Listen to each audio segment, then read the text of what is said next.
Hello বন্ধু, নিয়ে চলে এসেছি নতুন একটা রেসিপি। আজকে আপনাদের সঙ্গে ঝাল ঝাল চিকেন কষা শেয়ার করে নেব। প্রথমেই দিয়ে দিলাম হলুদ, তারপরে জিরে গুঁড়ো, ধনে গুঁড়ো, কাশ্মীরি লঙ্কার গুঁড়ো দিয়ে দিয়েছি।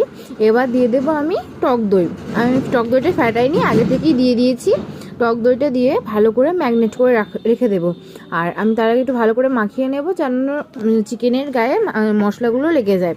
এই যে আমি আস্তে আস্তে কিন্তু সফট হাতে মাখিয়ে নিচ্ছি। একটা পিস তুলে আমি ভালো করে কচলে মেখে নিয়েছি।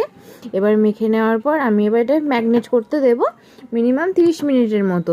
তো চলুন ওই দিকটা রেসিপিটা দেখা যাক। তারপরে আমি নিয়ে নেব কড়াইয়ে তেল দিয়ে আমি রসুন, পেঁয়াজ, আদা আর দিয়ে দেব কি বলে টমেটো।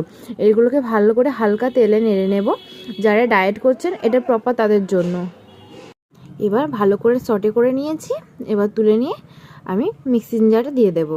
ভালো করে মিক্সড করে নেওয়ার পর আমি জাস্ট 1 চামচ তেল দিয়েছি কড়াইয়ে। আবার দিয়ে যে চিকেনটা আমি ম্যারিনেট করে রেখেছিলাম সেই চিকেনটা আমি দিয়ে কিছুক্ষণ কষিয়ে নেব। তারপরে যে মশলাগুলো আমি ভেজে নিয়েছি সেগুলো বেটে আস্তে আস্তে দিয়ে দেবো। এই দেখুন দিয়ে দিয়েছি, তার সঙ্গে দিয়ে দিয়েছি নতুন আলু। এবার হালকা আমি ঢেকে ঢেকে রান্না করব। আর মশলা ধোয়ার জলটা দিয়ে দিয়েছি।